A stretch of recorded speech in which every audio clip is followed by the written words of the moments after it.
محترم ناظرین، السلام علیکم ورحمۃ اللہ وبرکاتہ۔ میں ایک غریب سبزی فروش تھا۔ میری بیٹی کینسر کی مریضہ تھی۔ 4 سال سے میں اپنی ساری جمع پونجی اپنی بیٹی کے علاج پر لگا رہا تھا، اور اب تو میں نے گھر بھی بیچ دیا تھا، لیکن میری بیٹی کی بیماری بڑھتی ہی چلی جا رہی تھی۔ آج جب اسے شوکت خانم ہسپتال والوں نے جواب دے دیا تو میری بیٹی رونے لگی اور مجھ سے ایک ایسی بات کہہ دی جسے سن کر میرے پیروں کے نیچے سے زمین نکل گئی، کیونکہ میری بیٹی تو… میں دھوپ میں خاموشی سے سر جھکائے بیٹھا ہوا تھا۔ پسینے کے ساتھ آج میری آنکھوں سے آنسو بھی بہہ رہے تھے۔ سامنے ہی میری سبزی کا ٹھیلا کھڑا ہوا تھا۔ مجھے معلوم تھا دھوپ سے میری سبزیاں خراب ہو جائیں گی، مجھے ایک طرف ہو جانا چاہیے، لیکن مجھ میں اتنی ہمت نہیں تھی کہ میں اپنی جگہ سے کھڑا ہو پاتا۔ اچانک ہی مجھے اپنے کندھے پر کسی کا ہاتھ محسوس ہوا تھا۔ میں نے پلٹ کر دیکھا تو ایک آدمی میرے برابر میں آ کر بیٹھ گیا تھا۔ وہ مجھے دیکھتے ہوئے بولا، کیا ہو گیا؟ اتنے پریشان کیوں ہو؟ کوئی سبزی نہیں خرید رہا؟ جبکہ میں اس کو دیکھتے ہوئے بولا، تمہیں چاہیے؟ اس نے سر نفی میں ہلایا تھا اور مجھے دیکھتے ہوئے بولا، نہیں، کچھ نہیں چاہیے۔ خیر اتنا بتاؤ، پریشان ہو، کوئی بات ہے؟ میں نے سر نفی میں ہلایا تھا اور بنا کچھ بھی کہے اپنی جگہ سے کھڑا ہو گیا تھا۔ میرا ارادہ آج کسی سے بات کرنے کا نہیں تھا۔ میں اندر ہی اندر ٹوٹ چکا تھا۔ زندگی مجھے اتنی گھائل کرے گی میں نے کبھی تصور بھی نہیں کیا تھا۔ ہاں، میں غریب تھا، پریشان تھا، لیکن اچانک سے مجھ پر ایسی آزمائش آ جائے گی میں کبھی سوچ بھی نہیں سکتا تھا۔ کیا غریبوں پر ہی آزمائشیں آتی ہیں؟ یہ خیال میرے ذہن میں گردش کرتا رہتا تھا۔ میں نے خاموشی سے اپنا ٹھیلا گھسیٹا تھا اور چھاؤں میں بیٹھ گیا تھا۔ کچھ ہی دیر گزری تھی جب وہ آدمی دوبارہ میرے پاس چلا آیا تھا اور میرے برابر میں بیٹھتے ہوئے بولا، میں جب تک یہاں سے نہیں جاؤں گا جب تک تم مجھے اپنی پریشانی نہیں بتا دیتے۔ ایک دفعہ بول کر تو دیکھو، ہو سکتا ہے میں تمہاری پریشانی حل کر دوں۔ مجھ سے تمہاری یہ بے بسی نہیں دیکھی جا رہی ہے۔ اس آدمی کی بات سن کر میں نے صرف ایک نگاہ اس پر ڈالی تھی اور محض اتنا بولا تھا کہ تمہارے آگے ہاتھ جڑے ہوئے ہیں، مجھے تنگ مت کرو، جاؤ یہاں سے۔ مجھے اپنی پریشانی کسی کو نہیں بتانی، جس کو بتانی تھی میں اسے بتا چکا ہوں۔ کچھ چاہیے ہو تو بولو، ورنہ اپنا راستہ ناپ لو۔ میری بات سن کر وہ آدمی کافی مایوس ہو گیا تھا اور میرے کندھے پر ہاتھ رکھتے ہوئے بولا، بعض اوقات رب العالمین کچھ لوگ ایسے آپ کے پاس بھیجتے ہیں جو آپ کی مدد کر سکتے ہیں، مگر ہم اپنے انا اور غرور میں اس مدد کو دیکھتے ہی نہیں۔ خیر تمہاری اپنی مرضی، میں چلتا ہوں۔ یہ کہہ کر وہ آدمی چلا گیا تھا، جبکہ میں اس کی پشت دیکھ رہا تھا۔ بے شک اس نے بہت گہری بات کہی تھی، لیکن میرا دل اتنا اداس تھا کہ میں واقعی کسی سے بات نہیں کرنا چاہتا تھا، کسی کی طرف دیکھنا بھی نہیں چاہتا تھا۔ زندگی مجھ سے اتنا بڑا امتحان لے رہی تھی کہ میں لفظوں میں بیان نہیں کر سکتا تھا۔ کافی دیر تک میں اپنا ٹھیلا لیے کھڑا رہا تھا۔ کافی بار میرے پاس گاہک آئے، لیکن میں اپنی پریشانی میں اتنا گمسم تھا کہ میں نے کسی کو بھی سبزی نہیں دی تھی۔ زندگی مجھے اس ڈگر پر لے آئی تھی کہ مجھے اپنا ہوش تک نہیں رہا تھا۔ شادی کے پورے 6 سال کے بعد اللہ تعالیٰ نے مجھے ایک معصوم سی بچی نوازی تھی، اور اب مجھے معلوم ہوا تھا کہ وہ بلڈ کینسر کی مریضہ ہے۔ وہ صرف اور صرف 2 سال کی تھی، میری پھول سی معصوم سی ننھی بچی، جسے میں نے بہت دعاؤں سے مانگا تھا، اور اب وہ ایک مرض میں ایسے میں مبتلا تھی جس کا کوئی علاج ہی نہ تھا۔ نہ ہی میرے پاس پیسے تھے، نہ ہی کوئی وسائل۔ کافی دیر تک میں وہیں بیٹھا اپنی قسمت کو کوستا رہا تھا کہ آخر میں نے جوانی میں وہ کام کیا ہی کیوں جو آج میرے سامنے آ رہا ہے۔ ہم لوگوں کو لگتا ہے کہ ماضی میں جو گناہ ہم نے کر دیے ہیں وہ کبھی ہمارے پاس لوٹ کر نہیں آئیں گے، اور یہی ہماری سب سے بڑی غلط فہمی ہوتی ہے۔ کچھ دیر کے بعد میں اپنی جگہ سے اٹھا تھا۔ اپنا ٹھیلا لیے میں سیدھا اپنے گھر کی طرف روانہ ہو گیا تھا۔ مجھے میری بچی یاد آ رہی تھی۔ اسے کینسر کا مرض تھا، یہ بات مجھے معلوم تھی، لیکن میں نے دل ہی دل میں ارادہ باندھ دیا تھا کہ دنیا سے لڑ جاؤں گا، اپنا آپ بیچ ڈالوں گا، لیکن اس کے لیے میں وہ سب کروں گا جو وہ چاہتی ہے۔ اس کا علاج کرواؤں گا، اپنی پوری زندگی لگا دوں گا، لیکن اسے مرنے نہیں دوں گا۔ میں جانتا تھا میں آگ سے کھیلنے جا رہا ہوں، لیکن کوئی بھی ماں باپ اپنی اولاد کو مرتا ہوا نہیں دیکھ سکتے۔ اس کی خاطر وہ اپنا آپ بیچ ڈالتے ہیں، لیکن اسے محفوظ رکھتے ہیں، اور میرا بھی یہی خواب تھا۔ میں گھر پہنچا تو ایک نئی قیامت میرے لیے تیار کھڑی تھی۔ اس کی طبیعت بہت زیادہ بگڑ رہی تھی، اسے اچانک سے بخار چڑھ آیا تھا۔ میری بیوی برآمدے میں ہی بیٹھی بری طرح رو رہی تھی۔ میری بچی کا پہلا سٹیج تھا، اور پہلے سٹیج میں اس کے ساتھ یہی کچھ ہو رہا تھا، بار بار بخار چڑھ جانا، تو کبھی جسم پر نیلے دھبے آنا۔ اس کی اس حالت کی وجہ سے ہم نے ٹیسٹ کروائے، اور پھر معلوم ہوا کہ وہ بلڈ کینسر کے مرض میں مبتلا ہو گئی ہے۔ میں اندر داخل ہوا تو میری بیوی روتے ہوئے میرے گلے لگ گئی تھی اور چلا چلا کر بولی، سب برباد ہو گیا، نہ جانے کس عذاب کی سزا ہمیں مل رہی ہے۔ 6 سال بعد اللہ تعالیٰ نے ہمیں بیٹی سے نوازا، اور آج دیکھو ہم کس دوراہے پر آ گئے ہیں۔ اس سے اچھا تھا کہ ہمیں اولاد ہی نہ ہوتی، ہم بے اولاد رہتے۔ اس کی بات سن کر میری آنکھوں میں آنسو آ گئے تھے۔ مجھے معلوم تھا وہ کیا کہنا چاہتی ہے۔ اسے میرا مکمل ماضی کا علم تھا۔ میں نے اس کے کندھے کو تھپ تھپا دیا اور اس کو دیکھتے ہوئے بولا، ایسے ہمت مت ہارو، اور نہ ہی ایسی باتیں کرو، خدا کے لیے میں ذہنی مریض بن رہا ہوں، ہم اسے لے کر چلتے ہیں ہسپتال، میں پیسے لیتا ہوں۔ یہ کہتے ہی میں اپنے کمرے کی طرف بڑھا تھا، تجوری میں ہاتھ رکھے ہوئے اپنے پیسوں میں سے میں نے کچھ ہزار کے نوٹ نکال کر اپنے سامنے کی جیب میں رکھے تھے اور اپنی بچی کو گود میں اٹھائے میں سیدھا ہسپتال کی طرف بڑھ گیا تھا۔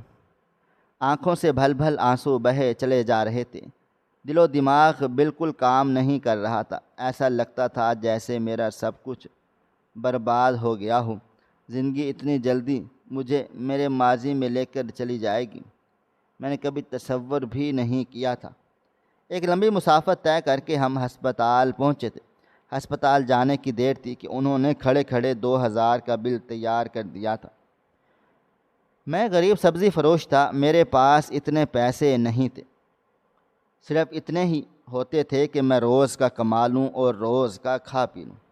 لیکن اب حالات اتنے پیچیدہ ہو گئے تھے کہ مجھے اپنی جمع پونجی بھی نکالنی پڑ رہی تھی، جو میں نے اپنی بیٹی کی شادی کے نام سے رکھی ہوئی تھی۔ میری بیٹی کو فوراً سے ایڈمٹ کر لیا گیا تھا، اور میں اور میری بیوی باہر بیٹھے مسلسل روئے چلے جا رہے تھے۔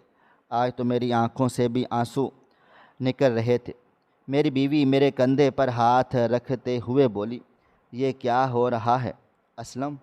میں کہتی ہوں تم واپس لوٹ جاؤ، تم واپس جاؤ، ان لوگوں سے معافی مانگو، ان کے پاؤں پکڑ لو، کیونکہ میری بچی صحیح سلامت چاہیے ہے۔ ان لوگوں کی بد دعائیں لگ گئی ہیں کہ ہمیں انہوں نے اجاڑا تھا، اور آج ہم خود اجڑ رہے ہیں، یہ سب تمہاری وجہ سے ہو رہا ہے۔ میری بیوی مسلسل روئے چلے جا رہی تھی اور ساتھ ہی ساتھ مجھے کوس بھی رہی تھی، لیکن مجھے ان باتوں سے کوئی فرق نہیں پڑ رہا تھا۔ میرا ضمیر ابھی تک مجھے ملامت کرنے کے لیے تیار نہیں تھا۔ میں اس کو دیکھتے ہوئے بولا، ایسا کچھ بھی نہیں ہے، وہ سب ماضی تھا، اور جو ان لوگوں کے ساتھ ہوا تھا وہ سب ان کا قصور تھا، اور اب خدا کے لیے ماضی کا لفظ بار بار دہرا کر مجھے دوہری اذیت میں مبتلا نہ کرو۔ میری بچی ہسپتال میں ایڈمٹ ہے، کچھ بھی نہیں کر سکتے تو کم از کم دعا کر لو، یہ سب تمہاری غلطیوں کا نتیجہ ہے۔ شروع سے کہتا آیا ہوں اس کی دیکھ بھال کیا کرو، وہ بہت نازک حساس ہے، لیکن تم میری معصوم بچی کو دوسروں کے ہاتھوں میں دے دیتی تھی، اور اب دیکھ لو نتیجہ۔ یہ کہتے ہی میں اپنی جگہ سے کھڑا ہو گیا تھا۔ مجھے معلوم تھا کہ میں بے بنیاد اپنی بیوی پر غصہ کر رہا ہوں، لیکن میں کیا کرتا؟ میں خود مجبور تھا، تھک گیا تھا حالات سے، خود سے۔ باہر بینچ پر بیٹھ کر میں نے خوب رو دیا تھا، اتنا کہ کچھ لوگ میرے پاس اٹھ کر آئے تھے اور میرے کندھے پر ہاتھ رکھ کر مجھے دلاسا دیا تھا۔ ہسپتال ایک ایسی جگہ ہے جہاں پر میں کہتا ہوں کہ کسی دشمن کو بھی جانے کا موقع نہ ملے۔ ہسپتال بالکل اچھی جگہ نہیں ہے، وہاں پر آپ کے کتنے آپ سے بچھڑ جاتے ہیں، آپ روتے رہ جاتے ہیں، لیکن پھر بھی وہ آپ کو دوبارہ حاصل نہیں ہوتے۔ میں بالکل گمسم بیٹھا ہوا تھا جب اچانک مجھے اپنے برابر میں کوئی بیٹھتا ہوا محسوس ہوا تھا۔ میں اب اٹھ کر اندر جانے کا ارادہ رکھتا تھا۔ میری بیوی بھی پریشان تھی، آخر کو اس کی بھی بیٹی ایڈمٹ تھی۔ ابھی میں کھڑا ہوتا جب اچانک کسی نے میری کلائی کو تھام لیا تھا۔ میں نے پلٹ کر دیکھا تو وہی نوجوان بیٹھا ہوا تھا جو آج صبح میرے پاس آ کر مجھ سے بار بار میری پریشانی کا سبب پوچھ رہا تھا۔ میں اسے اپنے پاس دیکھ دنگ رہ گیا تھا۔ میں کچھ کہتا اس سے پہلے ہی وہ بولا، میں نے تمہیں سے کچھ کہا تھا، دیر پہلے بھی پوچھا تھا کہ ہوا کیا ہے، لیکن تم نے مجھے جھاڑ دیا، مگر میں اب دوبارہ پوچھتا ہوں، بولو کیا ہوا ہے؟ تم پریشان ہو؟ کیا پریشانی ہے؟ میرا دل کافی بھاری ہو رہا تھا۔ واقعی مجھے کسی ایسے شخص کی ضرورت تھی جسے میں اپنا دکھ درد بتا سکتا۔ میں نہ چاہتے ہوئے بھی اس کے برابر میں بیٹھ گیا اور سر جھکا کر بولا، میں بہت زیادہ پریشان ہوں، میری بیٹی کو کینسر ہو گیا ہے۔ جانتے ہو یہ کینسر صرف ایک بندے کو نہیں ہوتا بلکہ پورے خاندان کو ہوتا ہے۔ پورا خاندان یہ کینسر نامی مرض نگل لیتا ہے۔ 6 سال کے بعد اللہ تعالیٰ نے مجھے بیٹی سے نوازا۔ میں بہت زیادہ خوش تھا۔ دل میں ارادہ کیا تھا کہ اسے شہزادیوں کی طرح رکھوں گا، لیکن مجھے موقع ہی نہیں ملا۔ 2 سال کے بعد مجھے معلوم ہوا ہے کہ اسے کینسر ہے۔ ابھی فرسٹ اسٹیج پر ہے، لیکن اس کی حالت ٹھیک نہیں ہے۔ ڈاکٹر کا کہنا ہے کہ جلد وہ دوسرے اسٹیج پر چلی جائے گی۔ علاج کے لیے پیسہ چاہیے جو میرے پاس نہیں ہے۔ تھوڑے بہت ہیں جس سے صرف اور صرف اس کی دوائیاں آ رہی ہیں۔ بعض اوقات سوچتا ہوں کہ مجھ سے اتنا بڑا گناہ بھی نہیں ہوا تھا جو میرے ساتھ یہ سب کچھ ہو گیا ہے۔ کاش ماضی میں میں خود کو سنبھال لیتا تو آج میرے سامنے یہ سب کچھ نہ آتا۔ میری بات سن کر وہ نوجوان بے اختیار بولا، کیوں؟ آپ نے ماضی میں ایسا کیا کر دیا تھا جو آپ کے ساتھ یہ سب ہو رہا ہے؟ اس کی باتیں سن کر میں بھی ہوش میں آ گیا تھا اور سر نفی میں ہلاتے ہوئے بولا، نہیں، کچھ نہیں ہوا۔ تم سے گزارش ہے کہ میری بیٹی کے لیے دعا کرنا، وہ جلد سے جلد ٹھیک ہو جائے۔ میری پوری کائنات میری بیٹی ہے۔ یہ کہہ کر میں اپنی جگہ سے کھڑا ہونے لگا تھا۔ اس نے ایک بار پھر میری کلائی تھامی تھی اور مجھے دیکھتے ہوئے بولا، زندگی میں بہت سے اتار چڑھاؤ آتے جاتے رہتے ہیں۔ تمہارے ساتھ جو کچھ بھی ہو رہا ہے تم بالکل ٹھیک کہہ رہے ہو، یہ سب تمہارا بویا ہوا ہے جو اب تم کاٹ رہے ہو۔ میں تمہیں تنقید کا نشانہ نہیں بنا رہا، لیکن اتنا ضرور کہوں گا کہ جو تم نے وعدہ کیا تھا اس کو جلد سے جلد سدھار لو، ورنہ تمہاری زندگی میں کیا ہو جائے تمہیں خود پتہ نہیں چلے گا۔ یہ کہہ کر اس نے اپنی جیب سے چند ہزار کے نوٹ نکالے اور میرے سامنے والی جیب میں رکھتے ہوئے بولا، میں یہ تمہیں پیسے اس لیے نہیں دے رہا کہ میں تم پر ترس کھا رہا ہوں، بس اس لیے دے رہا ہوں کہ تم جلد یا بدیر اس بات کو سمجھ جاؤ کہ تم غلط ہو اور تمہارا ضمیر تمہیں ملامت کر رہا ہے۔ یہ پیسے تمہاری بیٹی کے لیے ہیں۔ بیٹیاں سب کی سانجھی ہوتی ہیں۔ میری بھی ایک بیٹی ہے جسے میں بہت زیادہ پیار کرتا ہوں۔ میں ایک بار پھر تم سے کہوں گا کہ اپنے آپ کو سنبھال لو اور اپنی ماضی کی غلطی کو سدھار لو، ورنہ زندگی میں تمہارے ہاتھ میں کچھ بھی نہیں بچے گا۔ یہ کہہ کر وہ رکا نہیں تھا بلکہ وہاں سے چلا گیا تھا۔ میں بس خاموش نظروں سے اس کی پشت دیکھتا جا رہا تھا۔ وہ کون تھا اور کہاں سے چلا آیا تھا مجھے کچھ معلوم نہ تھا، مگر میری آنکھوں میں آنسو دے گیا تھا۔ میں کانپتے ہاتھوں سے پیسے نکالے تو وہ کچھ 25,000 کے قریب تھے۔ ان پیسوں سے میری بہت مدد ہو سکتی تھی۔ فی الحال میں اندر چلا گیا تھا۔ میری بیوی ابھی تک رو رہی تھی۔ میں اس کے پاس جا کر بیٹھا تو اچانک ہی وہ میرے گلے سے لگ گئی تھی اور زاروں قطار روتے ہوئے بولی، ڈاکٹر صاحب آئے تھے، ابھی بول کر گئے ہیں کہ آپ کی بیٹی دوسرے سٹیج پر چلی گئی ہے۔ یہ ہمارے ساتھ کیا ہو رہا ہے؟ ہماری ایک بیٹی ہے، اس کے اوپر اتنے ظلم کیوں ہو رہے ہیں؟ اللہ تعالیٰ اولاد کی نظر میں ماں باپ پر آزمائشیں ڈال دیتا ہے، مگر ہماری تو ایک ہی بیٹی ہے اور ہم کبھی کسی کے ساتھ برا نہیں کرتے۔ ہاں، جو ماضی میں ہوا اس پر ہمیں پچھتاوا ہے، لیکن اب ایسا کیوں ہو رہا ہے؟ یہ کہتے کہتے وہ رو پڑی۔ جس بات کا مجھے ڈر تھا وہی ہوا۔ میری بچی دوسرے سٹیج پر پہنچ گئی تھی، یعنی اب اس کے بال بھی جھڑنے تھے، اس کے منہ اور ناک سے خون بھی آنا تھا۔ میں پہلے ہی اس مرض کی پوری جانچ پڑتال کر چکا تھا اور اس کی باتیں سن کر میں نے سر کو جھکا کر خوب رو دیا۔ ہم دونوں کافی دیر تک بالکل خاموشی سے بیٹھے رہے اور پھر ایک نرس نے آ کر اطلاع دی کہ آپ کی بیٹی جاگ گئی ہے اور آپ دونوں کو یاد کر رہی ہے۔ بہتر ہوگا کہ خود کو سنبھال کر اس کے پاس چلے جائیں، اسے پیار کریں تاکہ وہ تھوڑی دیر سنبھل سکے۔ بخار اتر گیا ہے لیکن کمزوری حد سے زیادہ ہے۔ نرس کی بات سن کر ہم دونوں میاں بیوی وارڈ کی طرف بھاگے تھے۔ جیسے ہی ہم داخل ہوئے، میری بچی بابا بابا کہہ کر اپنی جگہ سے کھڑی ہونے لگ گئی تھی، لیکن کمزوری کی وجہ سے وہ اپنی جگہ سے ہل بھی نہ پائی تھی۔ میں فوراً سے اس کی طرف بڑھا تھا اور بنا سمجھنے کا موقع دیے میں نے اسے سینے سے لگا لیا تھا۔ مجھے اور اپنی ماں کو دیکھ وہ اچانک رو پڑی تھی۔ میری بیوی بھی اسے دیکھ کر رونے لگ گئی، لیکن میں نے اسے اشارے سے خاموش کروا دیا تھا کہ ہماری بیٹی کو ابھی ہماری ضرورت تھی۔ اگر ہم ٹوٹ جاتے تو کبھی بھی اس کا علاج نہیں کروا پاتے۔ ہسپتال سے ہماری چھٹی 2 دن کے بعد ہوئی تھی اور نکلتے نکلتے ہمارا بل پورے 10,000 کا بنا دیا گیا تھا۔ میں دل ہی دل میں شکر ادا کر رہا تھا کہ آخری موقع پر اس اجنبی نے میری مدد کر ڈالی تھی۔ اگر وہ نہیں کرتا تو میں یہ پیسے کہاں سے لاتا؟ پیچھے بھی صرف چند ہزار ہی رکھے ہوئے تھے، جو بل کے پیسے مکمل نہیں ہو پاتے تھے۔ رکشہ وہاں روکتے اچانک میری نظر دائیں جانب پڑی، جہاں پر وہ نوجوان اپنی بڑی سی گاڑی کے سامنے ٹیک لگائے مجھے دیکھ رہا تھا۔ میں اس کی طرف جانا چاہتا تھا، لیکن میرے ہاتھ میں میری بچی تھی، سامان تھا۔ بس میں اسے دور سے ہی دیکھ کر خاموشی سے رکشے میں بیٹھ گیا تھا۔ میرا دل بہت عجیب کیفیت میں مبتلا ہو رہا تھا۔ میں اس نوجوان سے مل کر اس کا شکریہ ادا کرنا چاہتا تھا۔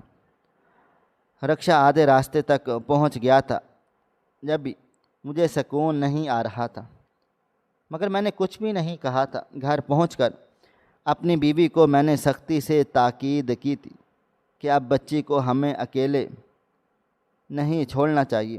اب گھر میں فاقے کریں گے لیکن اس کی دوائیوں پر بالکل بھی فرق نہیں آنے دیں گے۔ وقت دھیرے دھیرے گزرتا چلا جا رہا تھا۔ اب ہم دونوں میاں بیوی ہی سجدے میں گر گئے تھے تاکہ ہم پر کوئی مصیبت نہ آ جائے۔ ڈاکٹر نے سختی سے تاکید کی تھی کہ اگر آپ نے اپنی بچی کا پراپر علاج نہیں کروایا تو یہ مزید آگے سٹیج پر جا سکتی ہے، اور میں اب اس کی دوائیوں میں اور اس کی کھلائی پلائی میں کسی بھی قیمت پر سمجھوتا نہیں کر سکتا تھا۔ میں نے اب ڈیوٹی ٹائم بھی بڑھا دیا تھا۔ میں شام 6 بجے تک سبزی بیچتا تھا، اب میں رات 10 بجے تک روڈ پر کھڑا رہتا تھا کہ جب تک میری ایک ایک سبزی فروخت نہیں ہو جاتی تھی۔ خدا کا لاکھ لاکھ شکر تھا کہ اچھی خوراک اور وقت پر دوائیاں ملنے کی وجہ سے میری بیٹی کی حالت میں بہتری چلی آ رہی تھی، لیکن کہتے ہیں نا، جہاں راحت ہو وہاں بے سکونی لازمی ہوتی ہے۔ تقریباً 3 مہینے کے بعد اچانک ہی اس کی ناک سے خون آنا شروع ہو گیا۔ اتفاقی طور پر میں گھر میں ہی تھا۔ میری بیوی بھاگتی ہوئی چلی آئی، کچن سے کمرے میں آتی ہوئی تھی، میری جان ہتھیلی پر آ گئی تھی۔ ہم دونوں اسے الٹا لیے ہسپتال بھاگے تھے۔ ڈاکٹر نے اسے حالت دیکھتے ہوئے فوراً اسے ایڈمٹ کر لیا تھا۔ میری حالت ایک بار پھر سے خراب ہو گئی۔ اب تو میں اللہ تعالیٰ سے دعا مانگنے لگا تھا کہ اے رب کعبہ، مجھے ایک اور اولاد عطا کر دے۔ کیا بتا، میری بیٹی اسے دیکھ کر خوش ہو جائے گی۔ ڈاکٹر نے اس بار مجھے اور میری بیوی کو کافی سختی سے ڈانٹا تھا کہ آپ کیا کر رہے ہیں؟ ہم نے آپ کو منع کیا ہے کہ آپ اپنی بیٹی کو باہر کا کچھ نہیں کھلائے پلائیں گے۔ آپ نے اسے کیا دیا ہے؟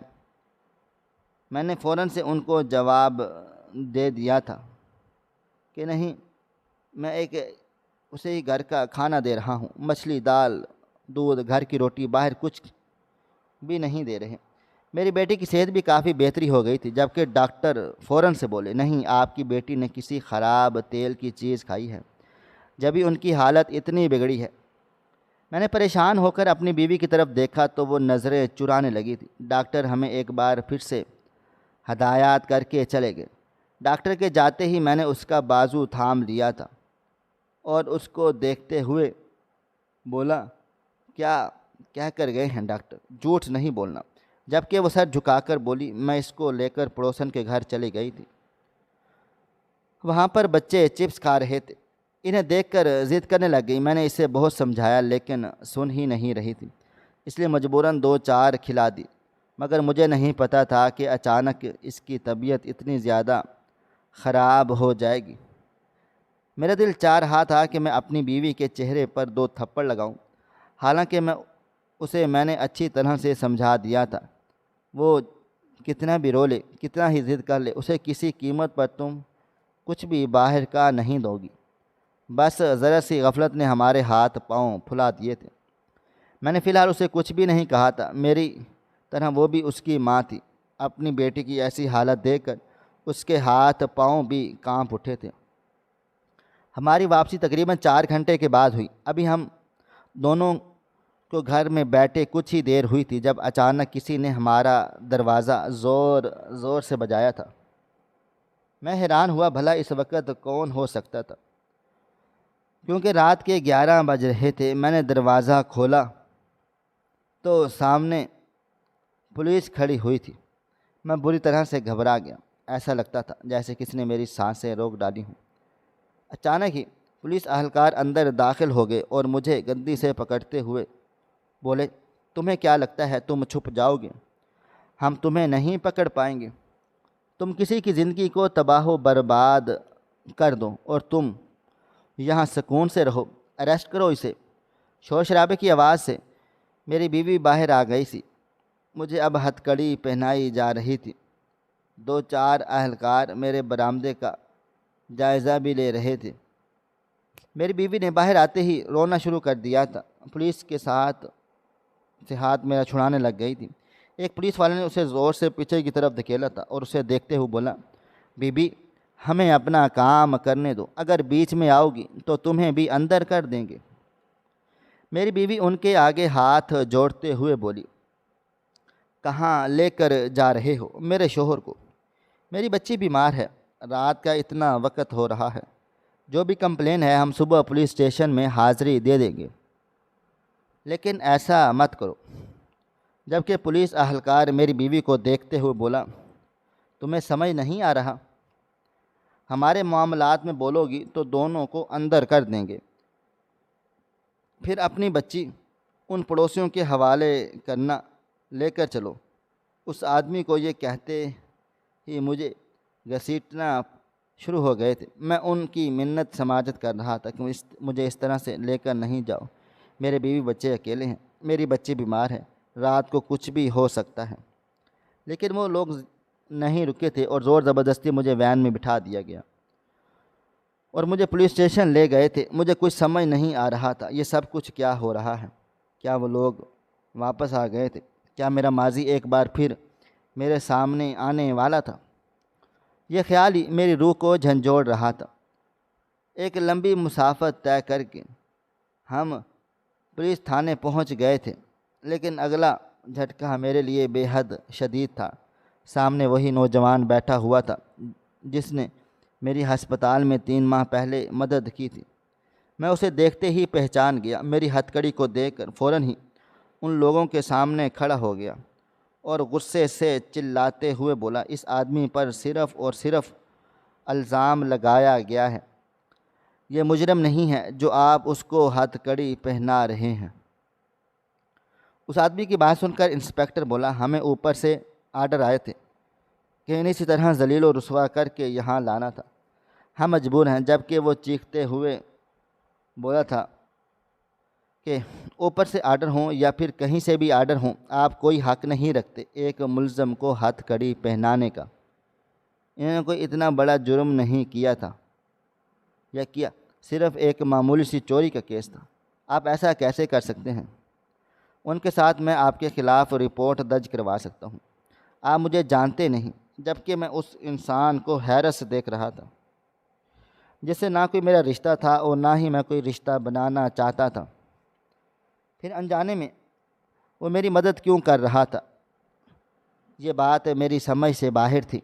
پولیس انسپکٹر نے فوراً ہی اپنے ایک حوالدار کو میری ہتھ کڑی کھولنے کا حکم دے دیا تھا اور اس آدمی کو دیکھتے ہوئے بولا، دیکھیں ہم معذرت چاہتے ہیں لیکن ہم بھی مجبور ہیں۔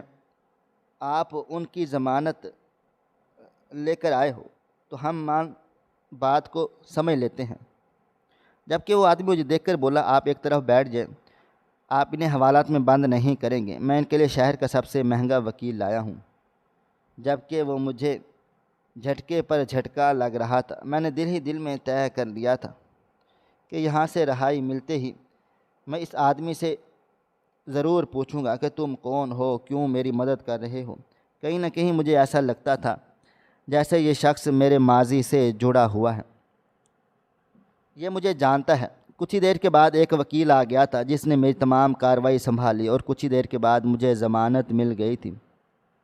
جیسے ہی مجھے وہاں سے رہائی دی گئی، میں نے فوراً اس آدمی کا ہاتھ پکڑ لیا تھا اور 3 ماہ پہلے اس نے 2 دفعہ میرا ہاتھ پکڑا تھا، مگر میں اب مضبوطی سے اس کے سامنے کھڑا ہوا تھا اور اس کی آنکھوں میں دیکھتے ہوئے بولا، تم جھوٹ نہیں بولنا، تم کون ہو، تم کیوں میری مدد کر رہے ہو، کیا تم مجھے جانتے ہو، کیا تمہارا تعلق میرے ماضی سے جڑا ہوا ہے؟ اس نے ایک نظر مجھ پر ڈالی تھی اور حقیقت میں کندھے کو تھپ تھپاتے ہوئے بولا، ابھی حقیقت بتانے کا وقت نہیں آیا، جب آئے گا تو میں بتا دوں گا۔ اپنا خیال رکھو کیونکہ اب تم ہر جگہ سے پھنس جاؤ گے۔ میں تمہارے ساتھ ساتھ ہوں، تمہارے آگے پیچھے جاؤں گا اور میں تمہارے ساتھ ڈنر بھی ساتھ ہوں، تمہارے پیچھے ہوں، لیکن تمہیں اپنی لڑائی خود لڑنی ہے۔ اپنی بیٹی کا علاج کرواؤ ورنہ ساری زندگی پچھتاتے رہ جاؤ گے، تمہیں کوئی نہیں بچا پائے گا۔ یہ کہہ کر وہ اپنی گاڑی کی طرف بڑھ گیا تھا جبکہ میں تھانے کے پاس بالکل خاموش کھڑا ہوا تھا۔ میرا دل زور زور سے دھڑک رہا تھا۔ وہ کون تھا، کیوں تھا، میری سمجھ سے باہر تھا۔ کیا اس کا تعلق میرے ہی گھر والوں سے تھا؟ مگر وہ کیوں میری مدد کرے گا؟ میں نے تو سب کچھ برباد کر دیا تھا اپنے ہی ان ہاتھوں سے۔ ہاں، میں دل ہی دل میں خود کو قصوروار ٹھہراتا تھا لیکن زبان سے ادا نہیں کرتا تھا۔ وجہ صرف اتنی تھی کہ میں وہم میں جینا چاہتا تھا، حقیقت کا سامنا نہیں کرنا چاہتا تھا۔ زندگی میں مجھے معلوم تھا کیونکہ حقیقت بے حد بری ہے۔ کچھ دیر کے بعد میں نے گھر کی راہ لی۔ رکشے میں بیٹھ کر میں دل و دماغ میں یہی سب چل رہا تھا، میں کیا کروں گا، سب چیزیں کیسے سنبھالوں گا؟ میں اتنا امیر کبیر بھی نہیں ہوں کہ اپنی بیٹی کا علاج کروا سکوں۔ آج اس کے خون کا آنا مجھے شروع ہو گیا تھا۔ ڈاکٹر نے علاج کے شروعات میں مجھے ایک بات کہی تھی، اپنی بیٹی کے منہ سے ناپاک خون نہیں آنے دینا، اتنا خیال رکھنا کہ وہ اسٹیج پر نہ پہنچ پائے۔ لیکن ہم سے غلطی ہو گئی۔ ایک لمبی مسافت طے کر کے میں گھر واپس آ گیا، لیکن میری بیوی کا رو رو کر برا حال تھا۔ وہ لکڑی کمرے میں دروازے پر بیٹھی خوب رو رہی تھی کہ اس کی ہچکیاں میرا کلیجہ چیر چکی تھیں۔ میری بچی اس کے پاس ہی گمسم بیٹھی ہوئی تھی۔ میں نے فوراً آگے بڑھ کر اپنی بیوی کو اپنے سینے سے لگا لیا تھا۔ مجھے دیکھتے ہی اس کی حالت مزید خراب ہو گئی تھی۔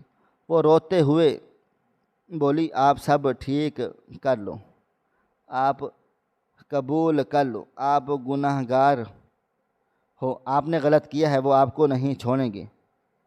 ہم پر کیا دن آ گئے ہیں، ایک سادہ زندگی گزار رہے ہیں۔ بچی کو بلڈ کینسر ہو گیا، آپ کی جاب چلی گئی، آپ سبزی بیچنے والے بن گئے، اور یہ سب میں آپ کے آگے ہاتھ جوڑتی ہوں۔ خدا کے لیے میرے حالات پر رحم کھائیں اور ایسا مت کرو کہ میں خود سے نظریں نہیں ملا پاؤں گا۔ اپنی بیوی کی بات سن کر میں خاموش رہا تھا۔ میرے پاس کہنے کے لیے کچھ نہ تھا، بس خاموشی سے اپنی بیٹی کو اٹھائے میں اندر چلا گیا تھا۔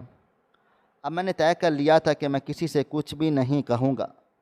مجھے کہنا ہے تو میں صرف اللہ سے کہوں گا اور اس آدمی کے بارے میں اچھی طرح سے جانچ پڑتال کروں گا کہ وہ میری مدد کیوں کر رہا ہے، آخر وجہ کیا ہے۔ پوری رات میری انہی سوچوں میں گزر گئی تھی۔ کئی بار اٹھ کر میری بیوی نے مجھے سمجھایا تھا کہ ہو کیا گیا ہے آپ آرام کر لیں، لیکن میں کچھ نہیں بول پایا تھا۔ بس مجھے چپ لگ گئی تھی۔ وقت دھیرے دھیرے گزرتا چلا جا رہا تھا۔ دن مہینوں میں اور مہینے سال میں تبدیل ہو گئے تھے۔ مجھے اپنی بیٹی کے کینسر سے لڑتے لڑتے مزید 2 سال بیت گئے تھے۔ وہ اب 4 سال کی ہو گئی تھی، لیکن عام بچوں کی نسبت وہ بے حد کمزور تھی۔ نہ اس کا قد لمبا نکلا تھا اور نہ ہی اس نے صحت پکڑی ہوئی تھی۔ سر پر بال بھی نہیں تھے، ہڈیوں کا ڈھانچہ تھی جس کا سفید حال بھی دیکھ کر مجھے خوب رونا آ گیا تھا۔ قدرت نے ہمارے ساتھ ایسا کیوں کیا؟ مجھے اس ڈگر پر کیوں پہنچایا؟ ان 2 سالوں کے درمیان سے میں نے بہت مشکل سے اپنی بیٹی کا علاج کروایا تھا۔ میرے پاس اب 1 روپیہ نہیں بچا تھا۔ میں بالکل خالی ہو چکا تھا۔ کب تک میں سبزی بیچتا؟ اب اتنا حال برا تھا کہ جو بیچتا اس سے میرا گھر چلتا اور اگلے دن کی سبزی آ جاتی تھی۔ میرے پاس اتنے پیسے نہیں تھے کہ اب میں اپنی بیٹی کے لیے دوا خرید پاتا۔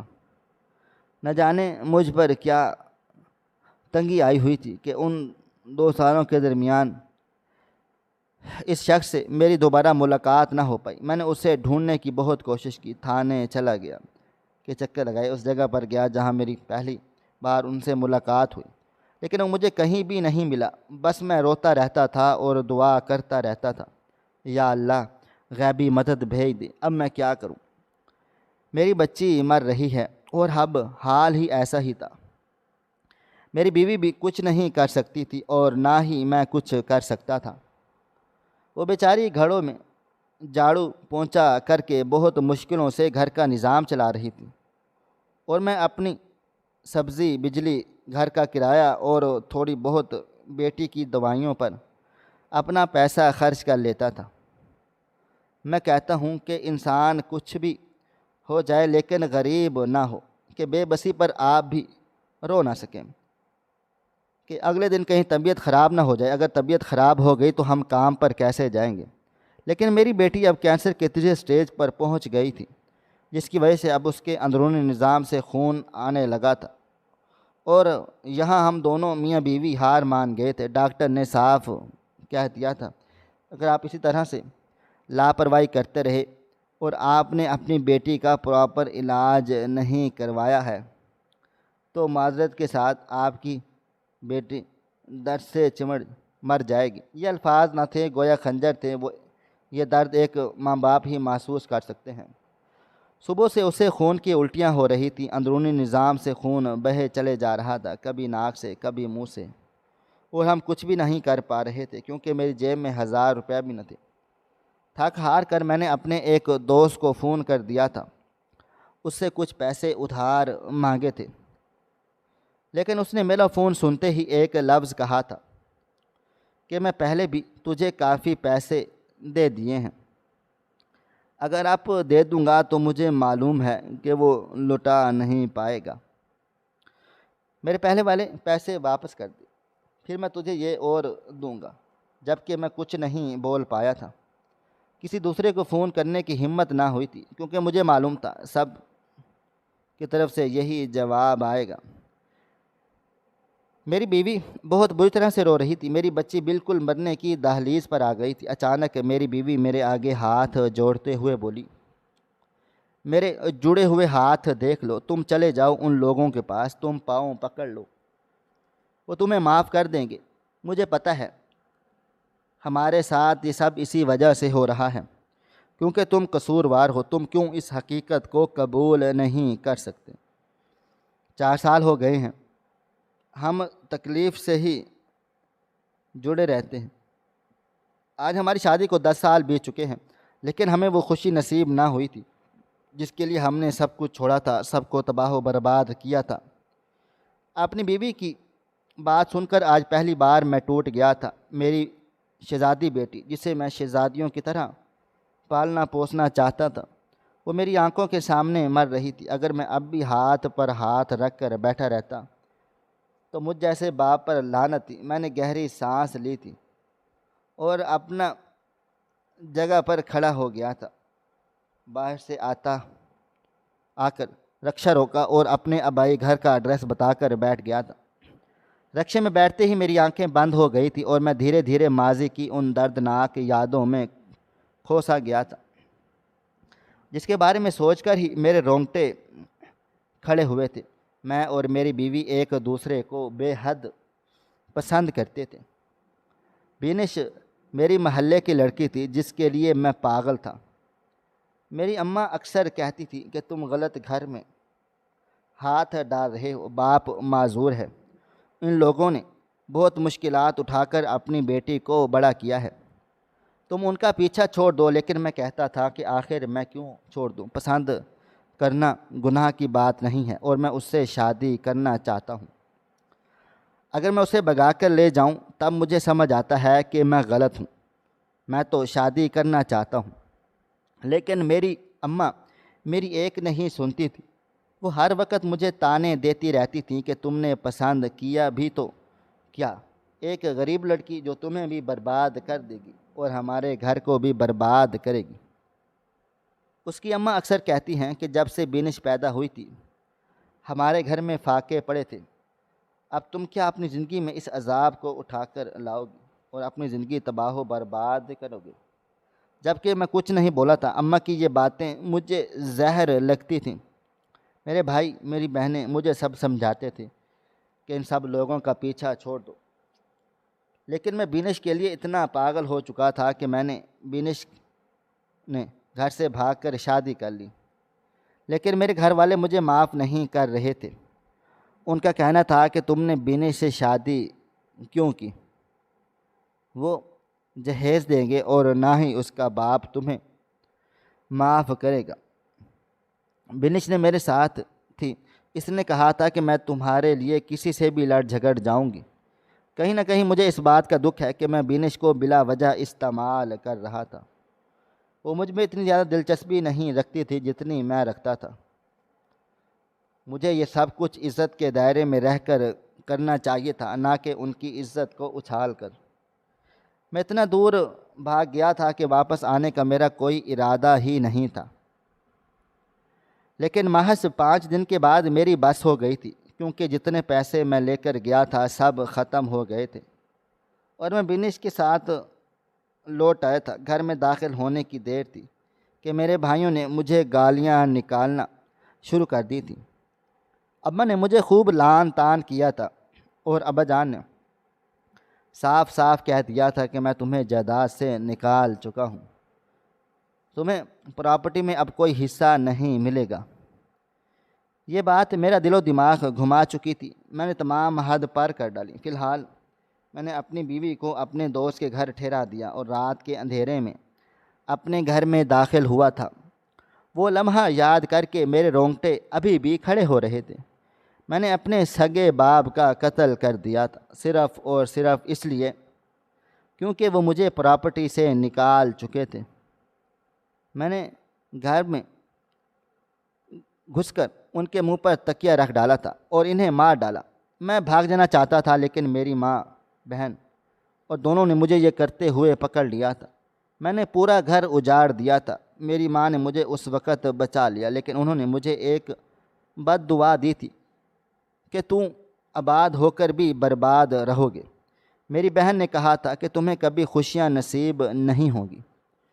جو تم نے ہمارے باپ کے ساتھ کر دیا ہے وہ تمہاری اولاد کی صورت میں تمہارے آگے بھی چلا آئے گا۔ مجھے وہاں ان دونوں نے خوب ذلیل کر کے نکال ڈالا۔ میرا ماننا تھا کہ میں یہ صرف اور صرف اپنے لیے کیا ہے، اس میں کچھ بھی غلط نہیں ہے، لیکن میں جانتا تھا کہ اس میں بہت کچھ غلط ہے۔